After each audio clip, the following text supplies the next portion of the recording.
And because Michael, this is the first time it's like going smooth with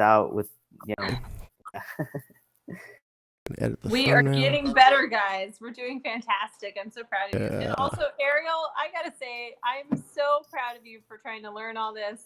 And like anybody who's learned it, I'm thankful that you have. But like, I can see the effort you're putting into actually like making it work, and seeing that you have more reliable internet than most of us. So thank you for all the work that you're doing. Yeah, appreciate it, Ariel. Pleasure. Okay. So I put Twitch the links, and then I'm gonna retweet this thing right now. Let me just make sure that okay, tweet. We'll be right back. Okay, so everybody if you can go on my profile and retweet what I just tweeted. Why don't you put the link in the DMs? Put the tweet in the DMs. Yeah. Do that. Okay, I'll put the tweet in the DMs. All right. And via direct message.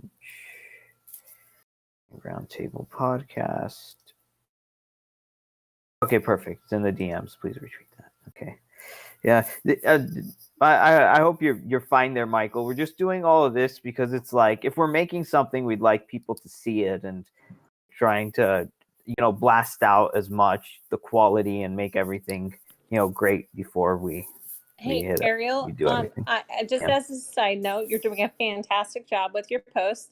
We should try and put pictures, though. We have more people connecting with the posts that have people's pictures. Yeah, Shale is trying to do that with the YouTube. Okay, but you can do it with your Twitter post as well, right? Just keep that in the back of your mind. This one was fine. It's just we have more viewers when we have a picture. That's all. So you don't have to retweet my exact same thing. You can tweet the one with the pictures, if that's possible. Just copy and paste my hashtags, but tweet the one with the pictures. It'll be good that way. Okay. I didn't see one with pictures. Did we? Michael, did you provide a picture? No. I mean, if because when Shale puts it on YouTube, he puts in a picture. That's like a thumbnail. Yeah, but I mean, like a picture of our guests that we have on the show. Just upload that while you're hashtagging and like having links on the Twitter. That's what I'm saying, like on the Twitter posts, not necessarily the video.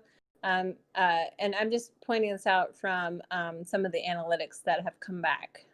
So we are way more successful with actual photos of people. Yeah. Okay. Right. Good thinking. Well, anyway, but good job. I honestly, I'm just happy I'm not doing it. So. You got enough, just leave it to me. I actually took a passport picture of myself. My passport expired. It's like somehow I look like I'm Russian in this thing. It's like really yeah, you look very Serbian. You do not look like yourself. That is so weird. Yeah, man, you should get a new passport because that's the kind of passport that security is going to be like, this guy, no. What the hell? Like, how did that happen? It's. Yeah, I've never seen you look more sketchy. That's a really unfortunate passport. Yeah. Wow. Why? Right, it's like they do it on purpose. Yeah. It is like they do it on purpose. Sons of bitches. How close are we to starting? We can start any minute. Thank you for your patience, guys. Michael, you ready? Yeah, anytime. Okay, great. We'll start in about 1 minute. It's like, Michael, I have some questions for you during the show. So I'm actually I considered not coming on the show, but I actually did want to talk with you. So this is cool. I was like, all right. No pressure, obviously, but like zoinks. Say what? Well, I kind of figured there was going to be people asking questions. I said zoinks. Yeah. Like zoinks. It's not related to what you sent me, I'm pretty sure, but other things that we've had conversations in the past. So that's cool. Okay. Cool. Kind of figured there would be questions. Yeah, there will be questions. It's a round about how that goes. Good discussion. So now recording. It is 2:15 p.m. Sunday, December 13th, 2020. Welcome to the Yanggang Roundtable, a basic income advocacy podcast. I have with me Ariel, Faye Doney, Faye Koo, Sheridan. My name is Shale, and our guest is Michael Lowder. I hope I pronounced your last name correctly. It's Lowder, not Loader. Yes, I got it. All right, Yeah, thank you. So, you got it. Nice. welcome to the show. It's good to meet you. I think Nice he's to be here. technically Thank been you, on our guys. show before, right? Has he? Well, not as a guest, but yeah, I've been on. Okay. Have you? I think you were on like in a moving car, if I recall. Probably. Okay. Okay, that's the vague sense I have. So, well, welcome back. How you doing? Can't complain. I woke up. It's got to count for something, right? I also woke up, and whatever it counts for, yeah, it counts for In me 2020, too. yeah. Can you believe we only Yeah. we only have like 19 days until the end of this insane And we got year? the next insane year right after it. You know, right? There you go. There It you feels go. like this year has been, what, 5-10 years already? Yeah. In a 10-year Like, year. all wrapped into one. One thing Yang says was, it was there just can be 10 funny. years of progress in 10 weeks sometimes, and then there can be 10 years where there's nothing progress. Right. Well, random thing that I It heard always on reminded Colbert's me. random thing I heard on Colbert's show was that Pantone has picked the color of the year, and this year it's going to be two colors. What? The two colors were something like, it was some type of gray, and another color called Illuminant or Illuminate, which was like yellow. How could You know, I think like it's funny because when I always saw 2020, I'm like, oh my goodness, it's going to be just like that TV documentary 2020. You know, this is 2020. Like you know, you ever watched? that's 2020, named like, for the maybe they should 3 make a 20-minute 2020 segments that make up the hour-long program, not a date. It's 3. Oh, okay, yeah. 2020 is made of 3 but 20-minute the segments, right? So 2020. 2020. That's Yeah. anyway. I didn't know that. Anyway, Yeah. how is Well, I But tell you what, I maybe know there's- 20, The two 2020 colors, should gray do a and special on the yellow, year. those two colors were supposed to represent people's like feelings going into the next year. That some people are just feeling very gray and just like no more of this, and other people are actually feeling kind of hopeful. The thing is, like every year, the Times Square drop ball thing. I'm like, I wouldn't want to do that. Like, I heard that some people like have to wear diapers or something, or like they're out in the freezing cold. They're just like screaming their heads off and like. Oh, you're talking about going to Times Square? You can't move. Yeah, you can't move anywhere. Everybody's Nobody, like, do people actually enjoy I'm from that? New York, and Like, I've never done it. I don't know. It's a tourist thing. yeah. It's just, and everybody just goes, whoa! It's like thing, and I'm like, oh, this again. Every year they do it. Like, I don't care. It's kind of like the Polar Express out here, where nobody can ride it from here because it costs you like $100 per person, whether you're a child or an adult, just to do this little Polar Express like 30-minute train ride. It's crazy. Right. Yeah. So, well, I wanted to ask some questions to Michael. Like, I remember you saying that you are like, you helped with Truckers for Yang, kind of like alongside them, right, or whatever. You drove a truck, right? Also, I was actually driving a transport vehicle. It wasn't quite an 18-wheeler, but I was only like 5 foot short of one. Okay. Well, to me, it's probably the same thing, right? Like, do you have a ginormous boat that's barely a yacht? Okay, that's kind of what it looks like to me. Okay, like, It's a Ram 3500 with about a 45-foot trailer. Okay. But you're also like good with networking within the Yang Gang, correct? Like, a lot. I've been known to have a little bit of the ability to talk to folks and catch people's attention. Right. Cool. Well, so there's some projects that I'm trying to start out here in Fort Deposit, Alabama, because that's where I broke down. I don't know if you followed at all my story. Yeah, I saw what was going on there. Okay. I'm glad you found some housing. Yeah. Unless there's been an update on that I've missed.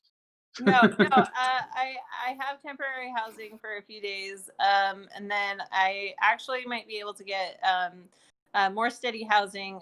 There seems to be a couple people wanting to help me figure that out that are locals, and so that's promising. But I guess what I'm trying to do is get like a UBI pilot started in Fort Deposit, and I think we can pull it off because of like Jack Dorsey of Twitter donating money to more UBI pilots, right? But like the foundation of this town is crumbling. Like they don't even have a foundation. And so, in my mind, we would almost need like some semi trucks full of equipment and other supplies to come out this way. And I was curious, like, with the kind of resources available to you and the people you know and stuff like that, do you think that's something possible? And if so, how could we pull that off? If that makes sense, what I'm even asking. Well, I think what you're asking is if we could start a UBI pilot in that town.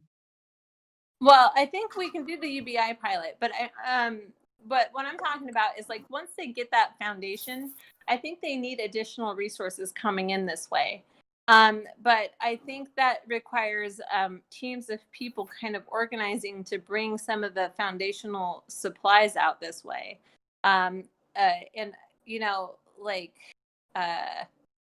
but also networking and getting that kind of thing arranged, of like maybe it be equipment to fix roads or, and this might not even be your specialty, right? And anyone else can chime in, right? But I mean, these are things that need to be done. Some of these buildings need to be torn down and replaced. Like some of these buildings look condemned, but they're still being operated out of, right? That's concerning to me. But like, Well, the good thing I would say is the Yanggang's pretty diverse, and I mean I'm more than willing to help out to reach out to see who might have some resources available for that. I personally don't, that's for sure.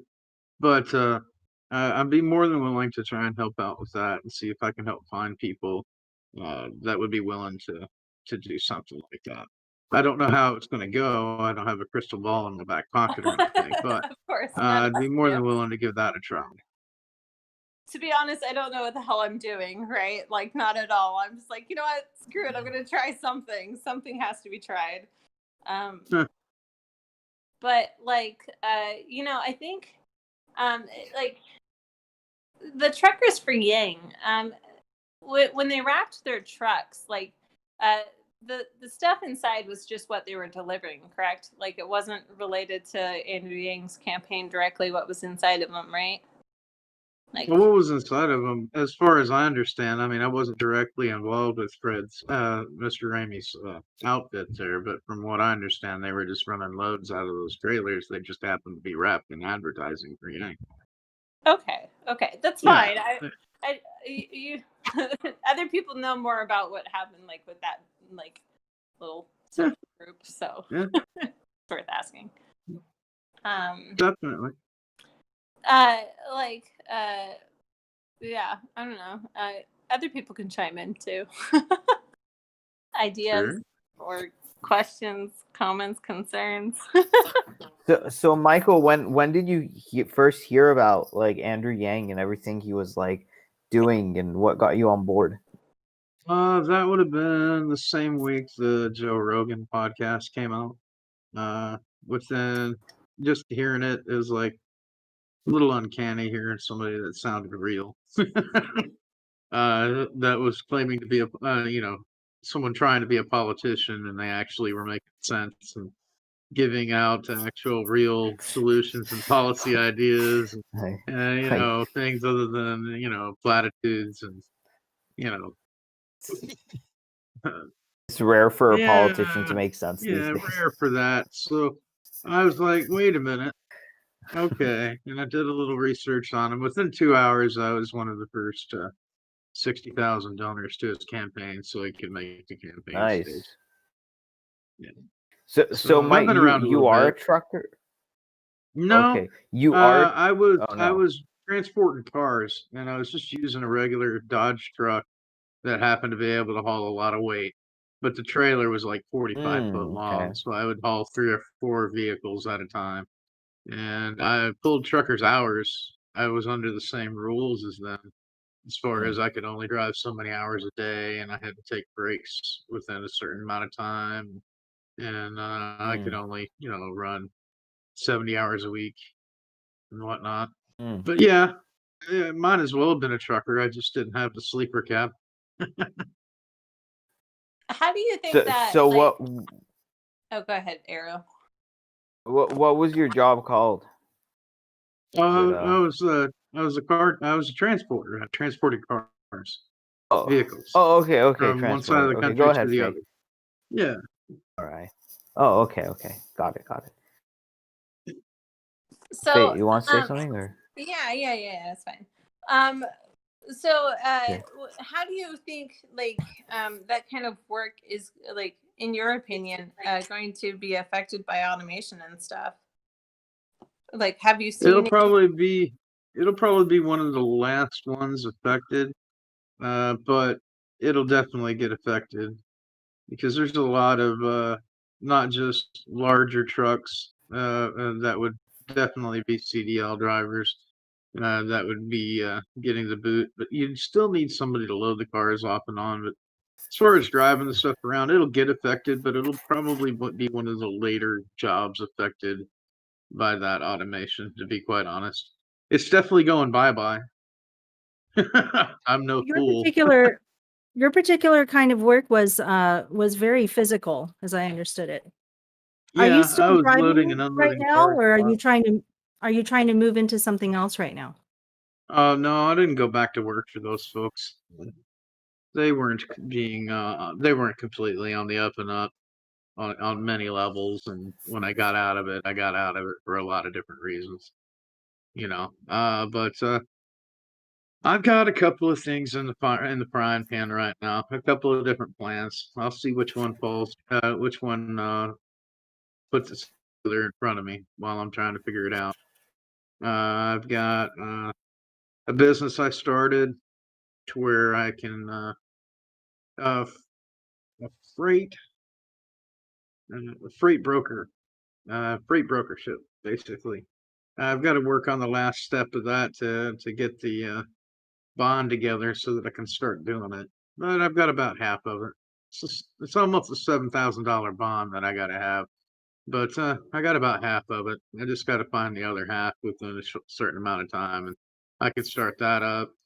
I got a couple other ideas that'll work.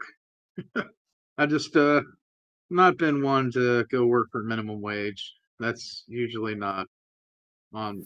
That's not an option for me.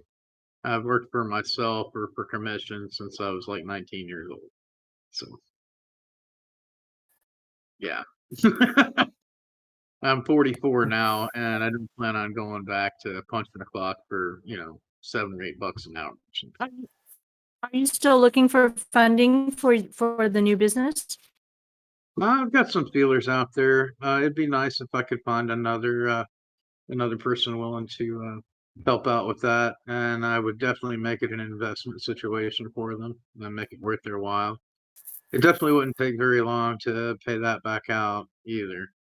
But like I said, right at this moment, the best offer I've got was for my bond would have been, which is a $75,000 bond. Best offer I've gotten on it would have been 6750 that I have to put down.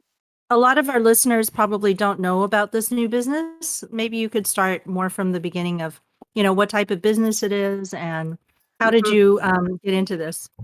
It's a freight brokerage. Basically, I match up people that need to ship things with people that can ship them, and then take a fee out of it. It's a pretty wide open market. Usually, I can make around 10 to 20% of whatever the shipper is willing to pay the carrier. So I'm basically I'd be a middleman. There's it's at least 90% of the stuff that gets shipped around. There's a broker. So you did quite a bit of research before getting into it, and you thought that it would work out. So you took a number of steps already. towards that Yeah. direction. Yeah, I've already got my LLC set up. I went through the Federal Motor Carrier Association to get my nope, that's the line. To get my DOT number and my motor carrier authority. To activate that, I need the bond. Okay, but I already have all those things done. When I did all my research, I wasn't. I was under the impression that I'd be able to get some sort of a quarterly rate and be able to spend somewhere between $900 and $2,000 on a bond. But apparently, during COVID, since COVID hit, companies stopped offering those options, and they're only doing yearly situations, and that's why they're asking me for 67. A few of them are asking me for quite a bit more than that, $8,000 or $9,000. But the best one I've found so far is about 6750. So And had I basically, done this a bond is a requirement for opening up your business, and it's only used if there's something that goes wrong. It would cover any sort of damages or things like that. Or what does the bond do? the only thing that it's usable for is if, per se, I was to not pay a truck driver for delivering a load. Yeah. If for some reason I didn't pay a truck driver that delivered a load, then they could file a claim against my bond. But I'll be using a factoring company anyways. That's a company that's gonna take responsibility to wait for the shipper to pay, because usually they take like 30 days to pay or so, and they give me access to that money right away within 24 to 48 hours generally, for a small percentage, and that way I can go ahead and pay my carry that took the load out, so that I'm not sitting there waiting for a month and then paying them a week, a week later, or a few days later, or whatever it takes for the check to clear. A You bond know what I like mean? this, yeah, a bond like this seems to be very common as a requirement to open lots of different types of businesses. Like if you were a contractor, or if you were starting even if you were selling vehicles, people who sell vehicles have to buy a bond in order to Yeah. start their business. And so this is a very common requirement. And if you had the bond ready to go, then what makes you think that you will really succeed at this business? Well, I mean, honestly, I've got about 25 years in direct sales, and that's pretty much all that this business is um, trying to get people to.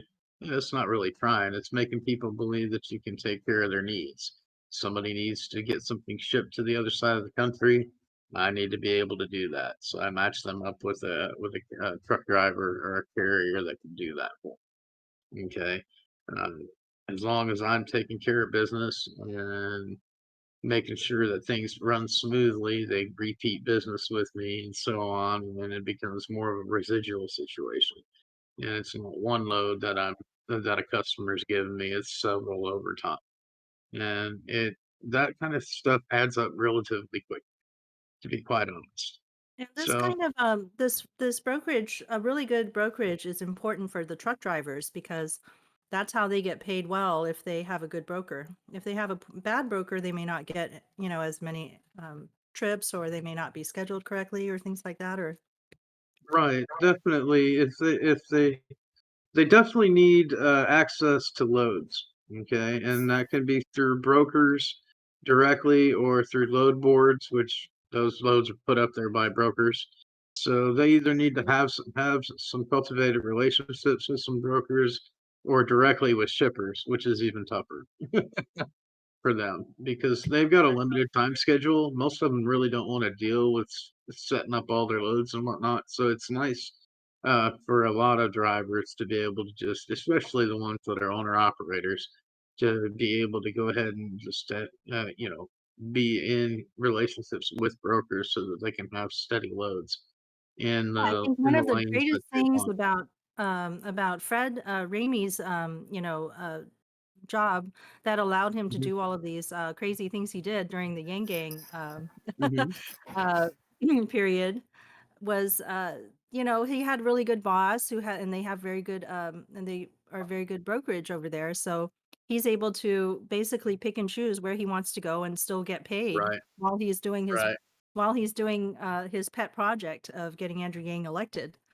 So definitely Truckers for Yang is all about the great broker. So That's for sure. That's for sure.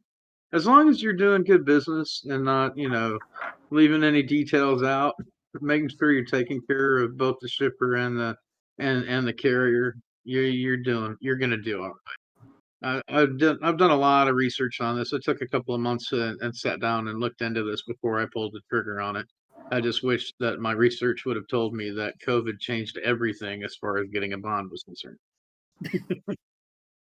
That's crazy how Unfortunately, much business this is like pandemic, that. it's crazy how much this pandemic has affected businesses and the normal operations of what you anticipated, right? So people who Mhm. might have done research, maybe like a year ago, that's like not even applicable anymore because of all the No, changes. no, definitely not. A fair amount of it would be, but if they're looking for a bond, it's definitely not going to tell them that. a lot of different things have been changing, but the bond covers a situation which I think is something that was covered in one of Andrew Yang's policies. I think he had a policy where he was hoping to change the rules of our country so that big businesses can't withhold money that is owed to smaller businesses, which they do. Because they're the bigger company, they can say, well, we'll pay you in 30 days, just send us the invoice. And then for those 30 days, the smaller corporation, the small company has to actually struggle and, wait for that money and just expect that, yeah, of course, the bigger corporation is going to come through with it eventually. But, that 30-day float, it's like small corporations are forced to give it. They don't have any choice if they want to do business with a big company. Right, and that bond just raised in the last couple of years. It used to be a $10,000 bond, and now it's a $75,000 bond. Yeah, Why do you they think were. it increased that much? That's incredible. I'm not sure the exact reason why, but about the same time they started forcing carriers to use electronic logbooks, that same thing ended up happening. I'm not sure exactly why. I don't see how somebody could not pay a company $75,000 for delivering loads, but or more than 10. I don't see how a relationship would go on long enough to owe somebody $10,000 for delivering your loads. But apparently, they saw a need or they wanted to raise the barrier of entry, one or the other. Well, not only is these types of laws, I think, generally get passed because there are giant corporations that lobby Congress to get laws passed. Just like Yeah. Amazon came to Texas and tried to get Texas to pass a law that would make stealing packages from the porch a felony offense. And just think about Mhm. that. I mean, kids could just see a totally bike-shaped box sitting right there in front of your porch, and you're saying nobody's going to go touch that box just because it's on your porch. And if they do touch it, then all of a sudden they've got a felony. So this seems like a flawed business model to me, right? Like Amazon shouldn't be just leaving packages shaped like a TV on your porch, right? But I mean, who thought that was a good idea? Back in the day, we had cash on delivery. And, you would exchange the item as you exchange the cash. It was totally, upfront. And nowadays, we don't want to pay somebody to bring that thing to you and take the money. So we've got this weird system, packages just get left. And then we expect the local police to pick up that extra, burden now, this new burden of enforcing and policing this thing. And then we want to put it onto the criminal justice system to take care of a felony when it could have been just a simple misdemeanor because the item wasn't that expensive, And so anyway, I think the reason that we never get the laws passed that we want is because we're just not strong enough. When you see the giant corporations are able to get together and buy themselves a lobbyist. Yeah, So we don't have the lobbyists and the coordination Well, necessary to. it's I do want to bring some hope to this because capitalism is so fantastic. There is good lobbyist organizations out there that take crowdfunding donations to fund causes. I Right. think even AmericanLobbyists.com is one of the biggest ones. So, So they so when exist. you They just when don't you have say money. causes, give me an example of the causes they go towards. So it's incredibly specific. Each bill actually does have a lot of detail. And it's only as a lawyer will accept it if it gets funded. So it's almost like a reverse Kickstarter where there's a bunch of options and lawyers can pick it up and say, yeah, if it gets funded, I'll do this. That's kind of the problem right now, is there's not enough money to entice the talent to actually do this. So I noticed, like, any time I come across a stressor, it's generally because there's no money to pull off something, right? Like that's simply what it boils down to. Pulling off this thing in this town, money. Trying to fix my truck, money. And it's like, if it wasn't so, like, that's why I'm so for UBI, right? Like, we could literally just, even if we had to crowd fund, right, people could actually afford it because they're already getting their basic needs met, right? And then, like, their work might actually contribute to personal projects and stuff. As I was driving around Greenville today, like, they also have buildings in decay as well, right? As close, really close to their city hall, even, right? I think that's what it was called. But like, regardless, it just looks like somebody like might have built this beautiful house, right? It's got great architecture and everything, but it looks like Keep the their volume dreams down just for me for a little bit. me. Oh, I'm sorry. I thought I was Oh. muted. No. Someone else there. Oops. No worries. Okay. But the building looked like their dreams died, right? They couldn't keep it up. They couldn't keep this beautiful house beautiful because they couldn't afford to, right? Like, small little repairs. Maybe you have a leak in your roof, and the next thing you know, you have a caved in house, just like Jacqueline, right? She was talking about how she still needed to live in this house where the roof was caved in. That's not okay, but people still have to live somewhere, right? And that's their home. They're attached to it, but they can't even afford those repairs, right? Especially if they have to choose if they're eating something, right? Yikes. So Definitely. Well, it's the thing. It's like you save on the back end by taking care of everything up front. It's like you don't plant a seed, ask it to become like a tree first, and then say you're going to water it. That just seems what we do with people in cities. We say we're going to give you money after like everything has like rotted and decayed and became thing, and sometimes not even then. But it's like, if you would have just taken care of like the essentials in the first place, then there would be in a better position to get more after that. It's crazy because it's like, first, well, the thing is like, even to show up for a job interview, you need like a resume, which you're gonna have to print out. You need a computer then to like type it up. Then you need a printer, and then you need like good clothes, and then you even need like a social security card and a driver's license, which also costs money. So all those things like cost money, but it's like, oh no, we just can't give you the money. But then it's like, then I can't get that job to start making the money. I need to get these things. It's really, really stupid. and There then has think to be about, some but other homeless services do definition. try to cover that, right? Some of these homeless services, Mhm. but that's based on donations. That's based on how much money Right. they're getting in. But even that, But not that's like every kind of town has. degrading. Not every town even has homeless services, right? And then maybe Right. maybe you go to your church to fill these needs, right? But what if you're not religious? What if it's like one of these Right. culty kind of churches, which do exist? I've been in some, right?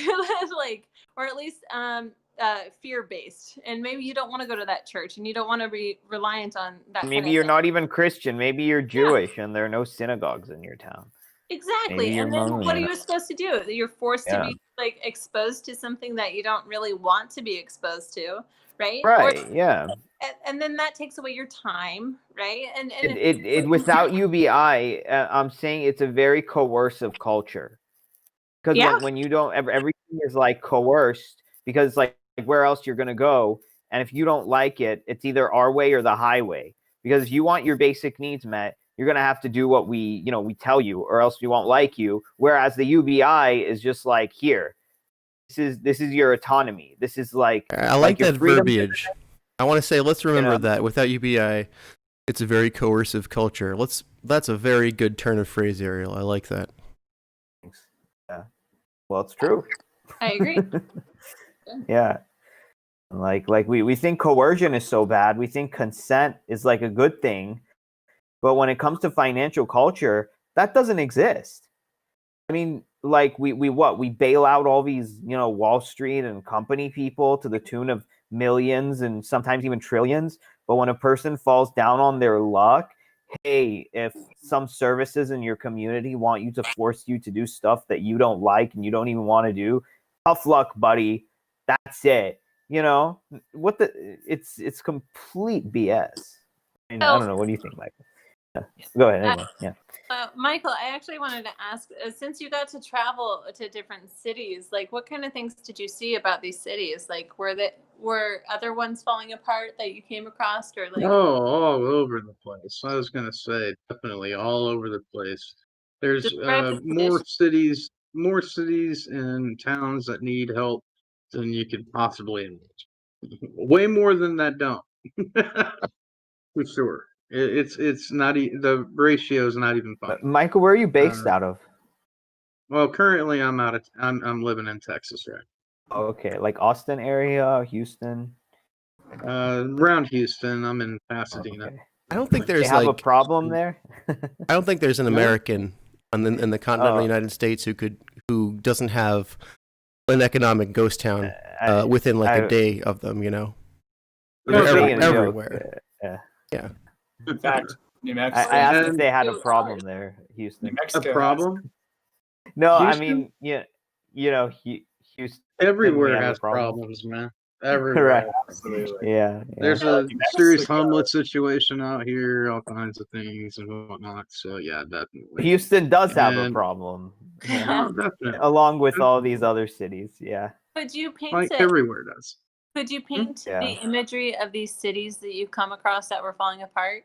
And what percentage do you think of them, like really desperately need help? Like how close to dead cities have you come across? Anything under 50,000 is any cities under 50,000 folks are definitely really getting bad. It's hard to even get a Walmart in a town with 50,000 people or less. You usually need 100,000 people in a certain radius to get a Walmart. That's interesting you say that, because like mom and pop stores, you don't even need that many, right? But it requires a certain population to even have a Walmart. That's interesting to me. But I mean, it makes sense. Yeah. It does. It requires a certain population to have a Walmart. But I But- mean, but when then you roll you- through Main Street, people just have to drive out to go get them. Your main streets in these little towns that can't have one are still closed. Right. Because you're driving But 50, I'm 60 miles to go find one anyways. I'm thinking like Amazon is delivering to these small places too, and people still order Oh, off of it. Definitely. Yeah. Here's the problem I see though. It's just one-way activity. There's money to be spent like online and through big places, but none of that money recycles back. It's just coming out with none coming in, and that's not sustainable. And you can't have that. So when you have these like big guys, you can only consume, but you can't create or manufacture or do it. Then you're just like getting the life sucked out of you, right? Definitely. Like it's like when it's only consumerism, but then where are the jobs? Because what you're consuming, they're all headquartered in these big cities, and all the life of like the money that people consume with like goes over to them, but nothing ever recycles back. So eventually, like, of course you're gonna get this. So Yep. something I witnessed here in Fort Deposit was like right off the highway, there's 2 convenience stores and a pecan store. Okay. I went into the pecan store and it was full of all these cute little trinkets. They actually like did the work on the pecans to candy it or whatever in the back, right? And then I was like walking, I was like, oh, this is a white owned business. You know, it's got white faces everywhere on the walls. And then, you know, it's the African Americans. I might have seen like 1 or 2 white people working there, right? But I like asked the cashier, I was like, how much of this stuff is locally brought in? They're like, well, we do the pecans here. I was like, well, what about this entire store of stuff? And they're like, oh yeah, I think most of that's like brought in. I was like, okay, so not a lot of it's local. And then the other thing was, I was like, well, you know, do you live in this town? It was a white woman I was talking to, right? And she's like, oh no, I live about 20 minutes away. I was like, okay, so the job isn't even going to the people of the city. Okay, cool, right? But then it was just fascinating because it like is a gross misrepresentation of what this town actually is, right? Oh. It looks like this town is successful because it's got all these beautiful trinkets, it's got a It's- pecan store, look how great we're doing. And then you go into the city and you see tons of buildings with like holes in the roofs. We got some commenters. One on computer carnage. UBI doesn't work in our modern world. I asked him like, why? Where's your evidence? And Kumi Worm 666 Amazon more like cringe. See you in the comments, but we're glad you're even if you disagree with us, we'd like to know why. Like it's fine that you think it doesn't work, but where's so your much evidence? data that says it does that it's not even funny. I argue Yeah, such yeah. a more basic level. It's Like- one person's spending is another's income. That's the function of our economy. So just giving people money means we have more income, even if it gets taxed a little bit more. Yeah.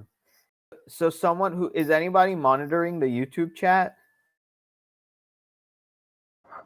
Should I do that too? I think the crickets mean no. Oh, okay. There we go. Okay, it's okay. I'm on it. I have some good computer power here. I can just jump here and jump there. But this is good. Like we want this because we don't want to be in our echo chamber. People can disagree and that's fine. It's like, where's your substance? Because a lot of what we're seeing now, especially with like the Democrats and the Republicans, it's just these like a scream fest. It's like, okay, I'm going back to my echo chamber. You disagree with me? I'm going back to my echo chamber. That's not gonna work. We need to compare notes. If we agree or Definitely disagree. bring more than the Finland study, please. Right. Yeah, Well, exactly. the other thing we must consider is, okay, if you have issues with this UBI and you have legit reasons, right? Well, we still need UBI. So that means we need to be able to incorporate your concerns into a solution, right? We are open to these ideas. And what does doesn't work mean, right? It's like what the people being happier and healthier and enjoying life more is a bad thing to you? Because what's your definition of work and doesn't work, right? It's like you can't just.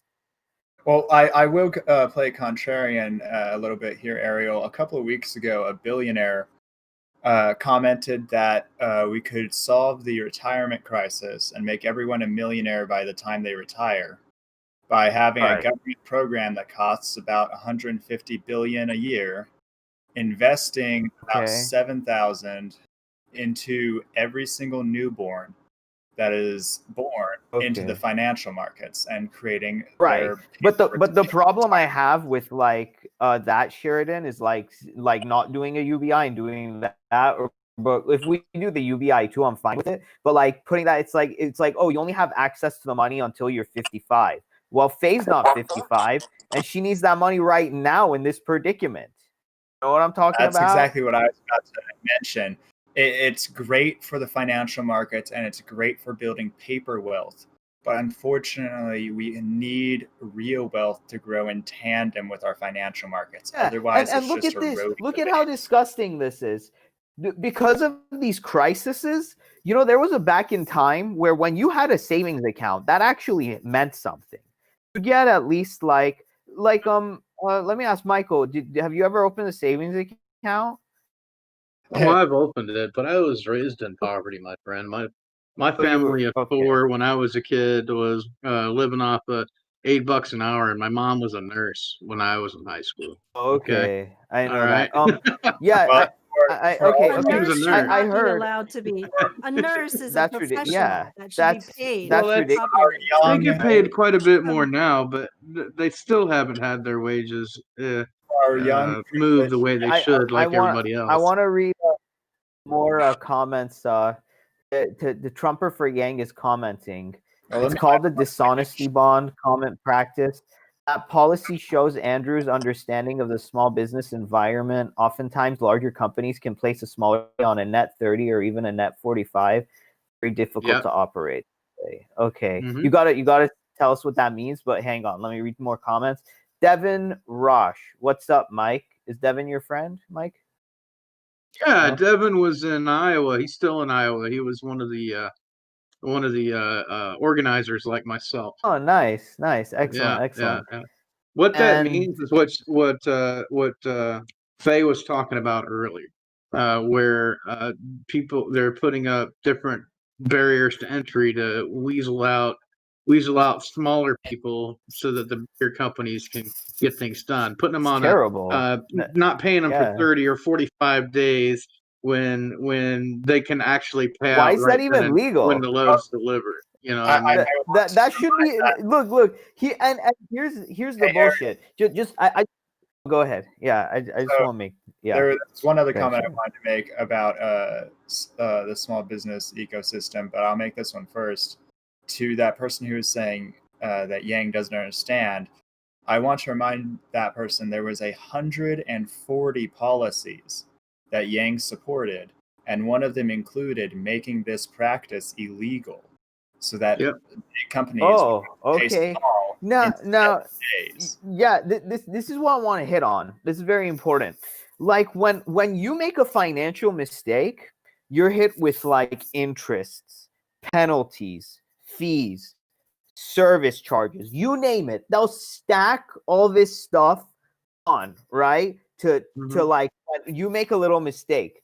When the big guys make a mistake, we're so sorry. We made a mistake. We know we value your time, blah blah blah. It's all lip service, but they never owe you more money. They never give when your boss or your companies are late to pay you, you can't hit them with a service charge. You can't say you gave me my money late, you owe me more. They can do it. It's a one-way street. Dude, The and most little people guy, are reliant on, they're like counting the days till their paycheck, right? And then by the right? time that Yeah. paycheck shows up, they're like, wait, it They didn't may have show up. owed Oh their shit. credit card, but their paycheck came late, so they owe more on their credit card, right? So this is what I'm saying. It's completely unfair. It's shockingly unfair that they can hit you with all these penalties legally and stuff like that. But when it's the other way around, when they make the mistake, they just say sorry. That's it. But like they don't have to pay you more. They don't have to give you a discount unless on the kindness of their hearts. But nothing is legally baked into the system for these people to get consequences.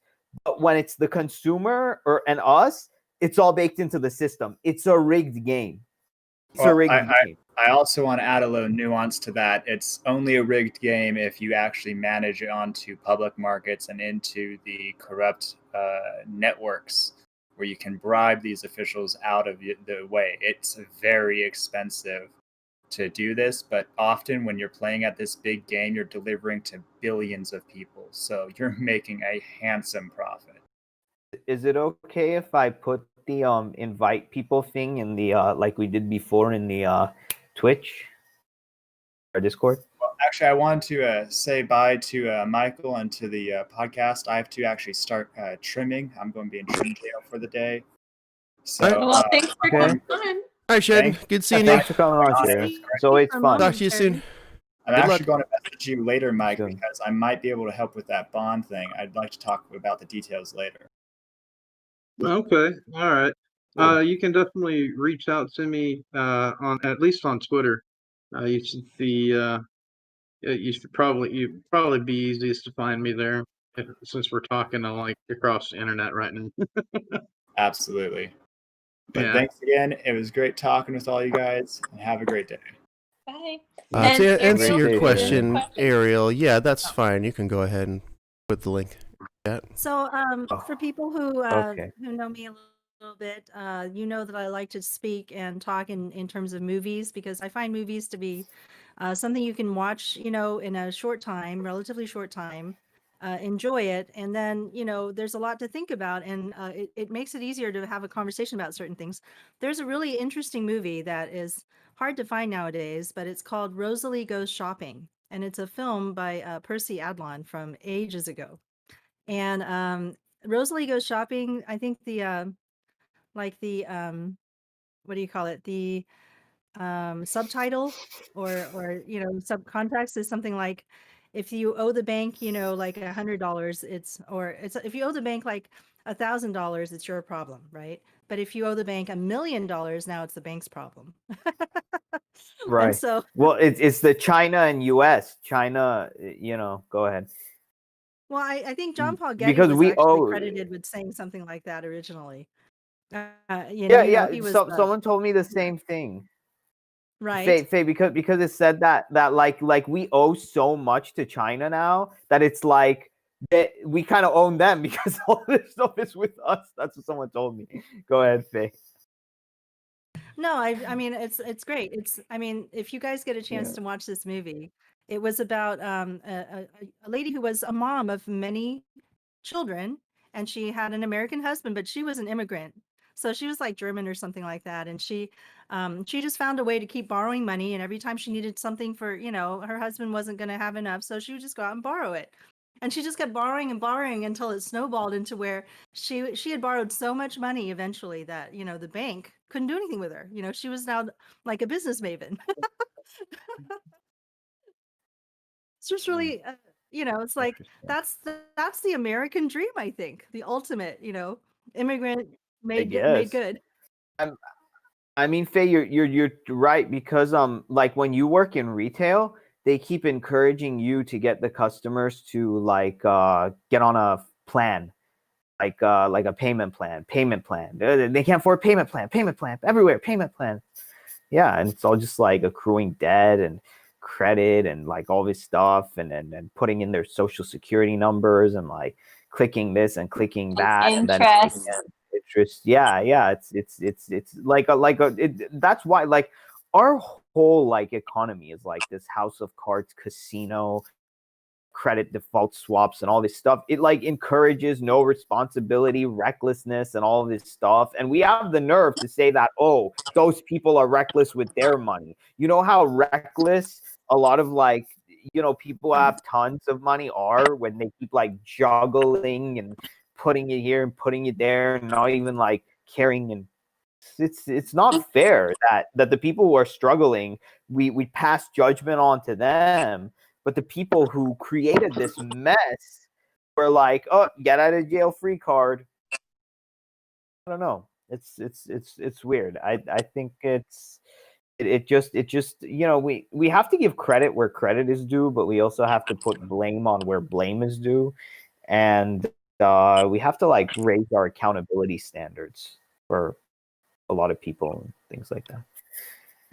But it's like that particular example is one way in which a simple person without a lot of stuff to start out with, she borrows her way into basically doing her own business and then becoming like, just one of the boys, one of the people who can enjoy that kind of privilege. When you owe the bank, right, $1 million and they can't get their money out of you, they have a strong incentive to continue supporting you until you make it good, right? Yeah. So Let's see. that, Trumper for Yank says easy uh, monthly payments is the eventual death of your financial independence.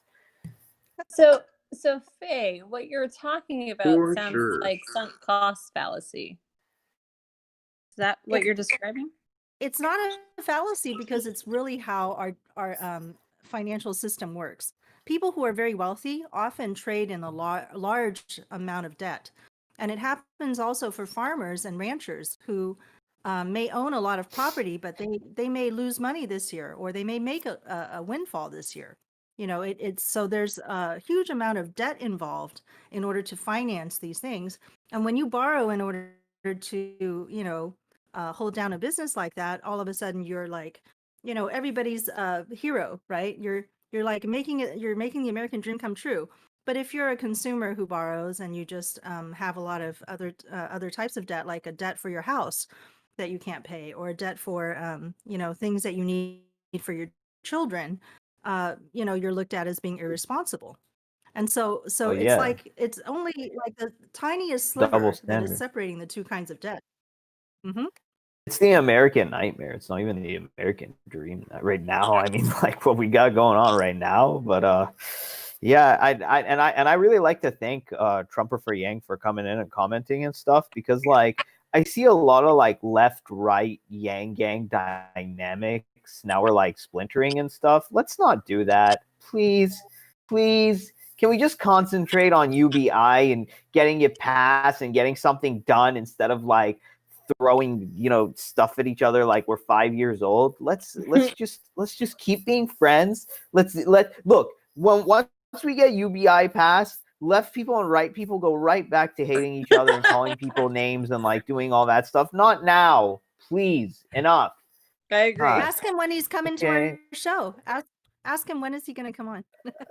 Hey, Trumper, you gonna come on? Yeah, don't be shy. Just come on in if you want. I mean, I put the Discord link right there, but it's not a hyperlink. But you can't. I don't know. You can't click on it. Maybe you need to copy and paste their stuff. He's in the YouTube, so I don't know. On the Twitch, it's a hyperlink. On the YouTube one, it's not. But that's all. Yeah, that's all I got. Cool. That's all she wrote. Yeah, but anytime you want, T4Y podcast, you can come on and join us, talk with us, whatever you like. Open invitation. That's it. I mean, all we're trying to do is we're trying to bridge communication gaps. We're not trying to destroy bridges. We're not trying to build walls. I know that was a big Trump thing, but like we're trying to tear down like communication walls. How about that? It's like That's yeah. a good way to describe it. So I like how Andrew Yang was focused on breaking down these types of barriers for poor people to enter a new business, for a small business to grow. I mean, a lot of the things that Republicans supposedly, are for, but I don't see a lot of them really, focusing on that kind of litigation, right? They're not really helping to break down these barriers. Like Andrew Yang wanted to make it easier for people to move from one state to another. That's a huge barrier for people to be able to, move to Yeah. another state and continue doing what they already know how to do. But everywhere you go now, we've got these big corporations that are lobbying for more and more laws to be passed Yeah. that prevent people from being Like- able to just easily move their professional Like, I licensing wonder, from one place to another. let's say you got a country like Russia, and like is one part of Russia like if you go from the eastern part of Russia to like the western part of Russia and you're a doctor, like do you have to like do that all over again? like relicense in like another province? That's what I like. Same thing for China. I mean, are the same rules for like one province of like China to another like different if you're in any profession? Like that's what I like to know. Like, yeah, maybe it's not. I mean, No, maybe we're about the only ones that don't like to accept outside. We don't like to accept outside of the country doctors and nurses and lawyers. We don't like to, just give reciprocity between states. There's a number of states that give reciprocity on a lot of professions. Meaning, what that means is your license here is good here, okay? But it's definitely not the way it should be. I would like Fuck. to chime in here. They from out of state. They're not one of us.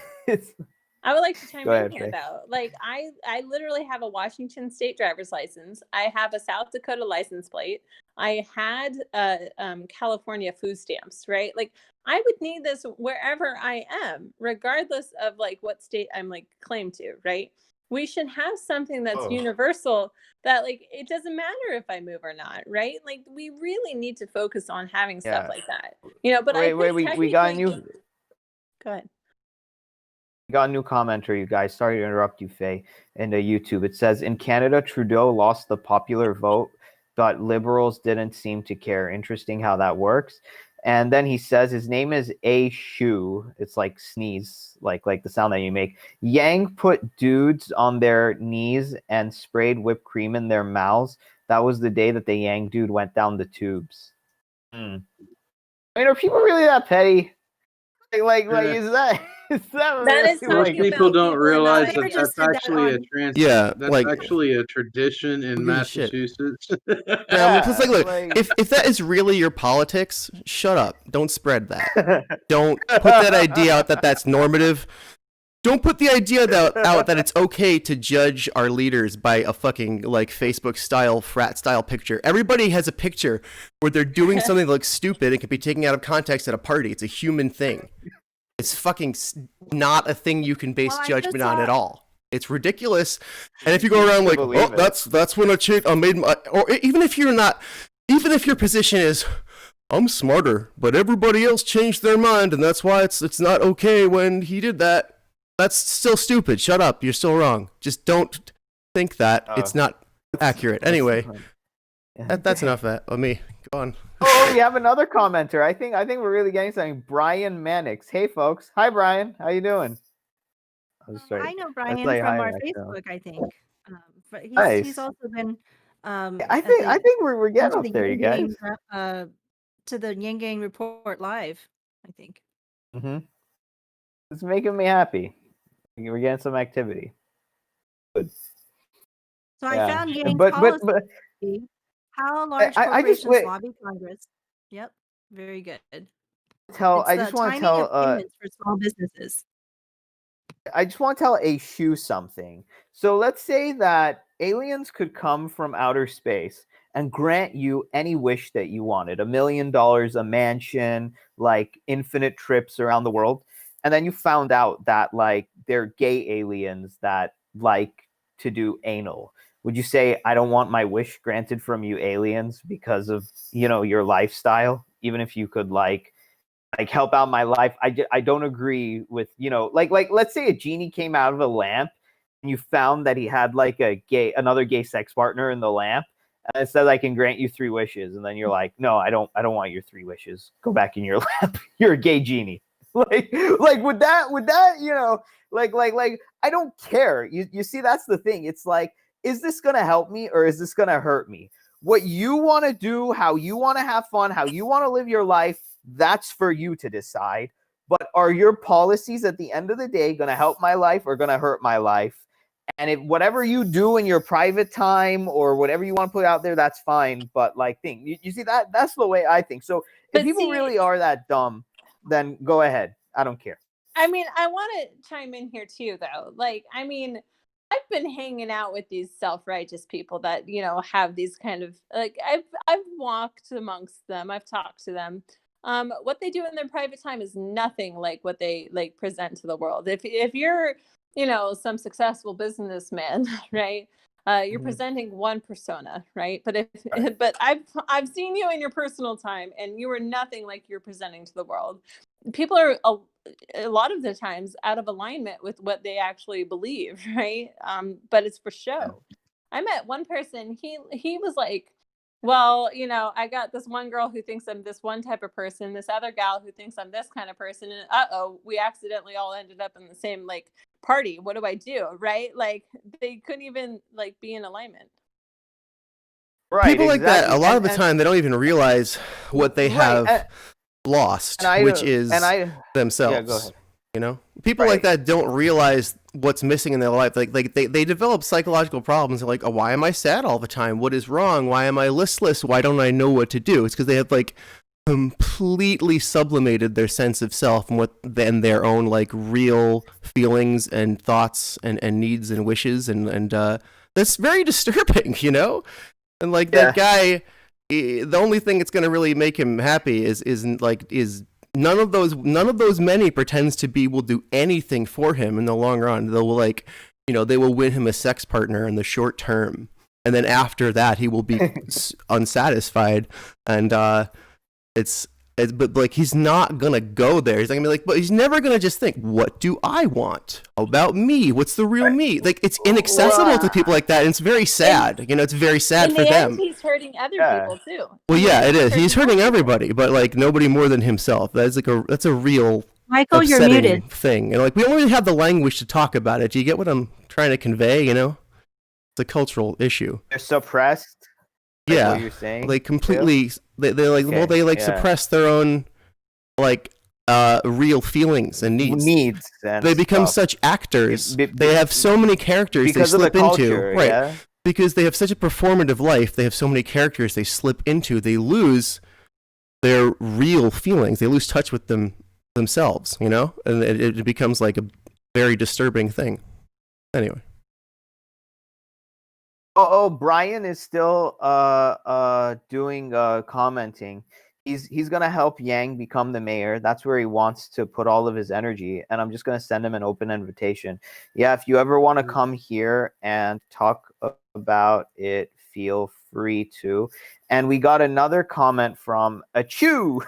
Let's call him that. I wonder how much integrity you guys have when it comes to your ideology, or do you say absolutely anything to acquire more power for your own political goals, no matter the sacrifice? No, we're just having an open discussion. I mean, This like isn't the GOP or the DNC. Sorry. Huh? None of We're not us the GOP or have the delusions DNC. of grandeur here, do we? I mean, are we Yeah, are we we're supremely just powerful right now? like yeah, a chew. Like we're just trying to make the world a better place for people by having a freedom dividend, so people don't like people. Hopefully, one day in this country, people don't like die of like poverty, of like extreme poverty. How is that? Like okay, just go Well, ahead. Like, you I want to would come say and that chat with us? Come and chat with us. That's fine. we have a goal for our podcast to get the voices that are unheard on the air. And so if you feel that you're somebody whose viewpoint hasn't been considered, and you feel like your only way of participating in this is to just make comments on the internet or something like that, and it's not very satisfying, come and speak. Come and actually put your face on the screen, put your voice out there, and we will record it for you and Responded. put it out. I am more speaking about your integrity. Okay, what about our integrity? Go right ahead. Yeah, we So got in terms of integrity. integrity, perhaps he's talk. But Go ahead, Faye. perhaps it's okay. I mean, in terms of integrity, I think perhaps the question is, if we were a politician or if we were in a position where we could make some change, would we take the quick easy money, or would we actually fight for what we think is right?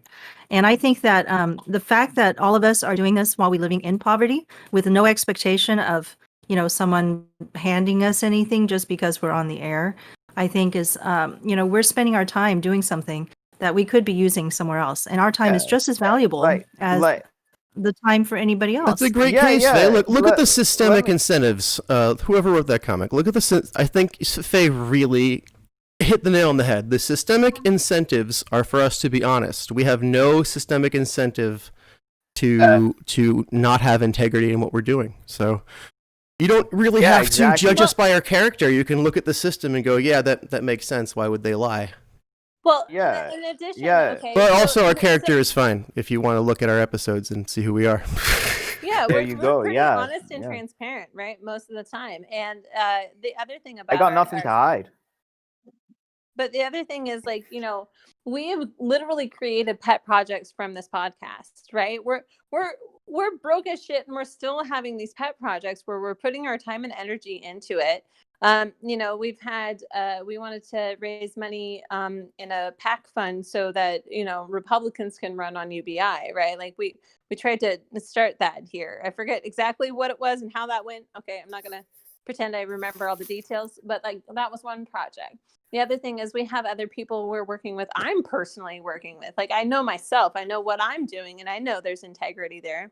I'm willing to literally volunteer my time to make sure that a different city can get UBI to its citizens. I'm not even going to benefit from it because I'm not a citizen, right?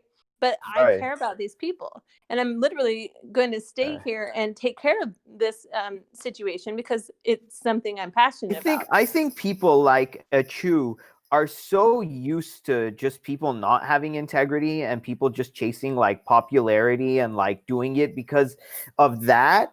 And okay, like on that I can see, but like, you know, you found if you're just looking for honest people who just wear their hearts on their sleeves, you found the people right here. Like I'm not hiding anything, and I don't want to hide anything. In fact, I'm the opposite. I want to just let everything out because I feel like that's the best way things work. So, I mean, but now we're defending ourselves, right? Like now we have Right. to be what, defensive? Like we shouldn't Why? even have to. We shouldn't even have to go to that place, right? Like that. Right, That yeah, just makes it's us just look more stupid. guilty sometimes too. Like, oh, now you're like making this big old case. What are you hiding? No, really, just like do your own What the hell are we research. Do hiding? your own research, right? If you don't believe in Okay, us, I remember. do your own research. okay. I remember this interesting question coming up on Facebook in the Facebook group that I helped to moderate. It's like I think the biggest grassroots yanggang group that isn't run by Humanity First Movement. That it doesn't have any paid people working on it. So we're a completely volunteer group on Facebook, and a question came up that relates to integrity. So the question sounds like one of those throw it out there questions. If you had the choice to take $1 million tomorrow or to make UBI happen for everyone, which one would you take? Would you take the bag of money to that $1 million, or would you take the UBI for everyone? And so I'd love to hear if anybody has a comment on that. I mean, it's one of those sort of hypotheticals, but I think it's very interesting. Yeah, I will say that I have a tweet from over a year ago that quotes an article that says, "Some of Andrew Yang's supporters are so fanatical, they say they would rather have him as president than take $1 million." I retweeted and quoted that article and said, I am one of those. Like, without even a moment's consideration, I know that my world would be better if everyone had $1,000 than if I had $1 million. So Yeah. it's very obvious. I want to Bottom comment line. on what. Oh, go ahead. I want to comment on what Faye asked though. So like the $1 million would not get everybody $1,000 a month, but so are we saying like that gets done or the $1 million, right? Like because I would take that money and invest it in getting platforms so everyone can get that money, right? Like if it's like I could attempt to make it possible with $1 million, right? Because I could do advertising, I could do outreach, I could use that money, right? But I mean, if they're saying it's no UBI, and like at all possible, like no, I'm going to use the money that you're offering to make UBI happen. But $1 million is not going to do a UBI for anybody. I mean, it will, yes, obviously, but not for the whole United States. It's not enough, right? But money can make money. But see, people don't believe that we would take the UBI over $1 million right now because they haven't thought it through. Now, if you know math, and we're math people, right? We're talking about let's make America think harder.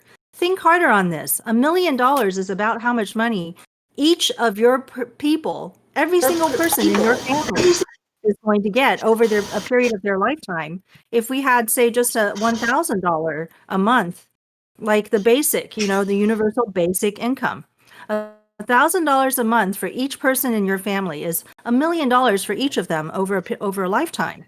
So calculating the math, if you just do the math, of course you would leave that bag because every one of your children, your parents, your aunts and uncles, your nieces and nephews, every single person is going to get $1 million if you let go of that $1 million right now. So which one would you choose when you really think about it? Of course, I choose the UBI. I mean, I'd forego it if I knew all 3 of my children were going to be taken care of. Why would I not do that? I think a Chu is thinking like we're doing this in bad faith. Your fantasy utopia that doesn't exist. I think you would take the $1 million. Yeah, it doesn't matter. You can believe what you want to believe, but it's just sad. Yeah. Do the math. Do the math. Just think, how many people do you have in your family? A lot of people think this because they don't have children, perhaps.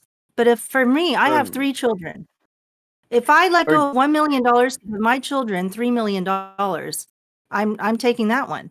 So it's not even, I'm actually acting in my own self-interest when I say this. And that's where the integrity comes from. I've thought it through, right? And this actually makes more sense. Yeah. So it's not actually a hard choice. Right. I There's a just want lot to say, more like, people that would choose the UBI because it's actually polling at over 60% right now with likely voters. So there's a lot more people than Mr. Rich thinks that would actually choose the UBI over the million. Yeah.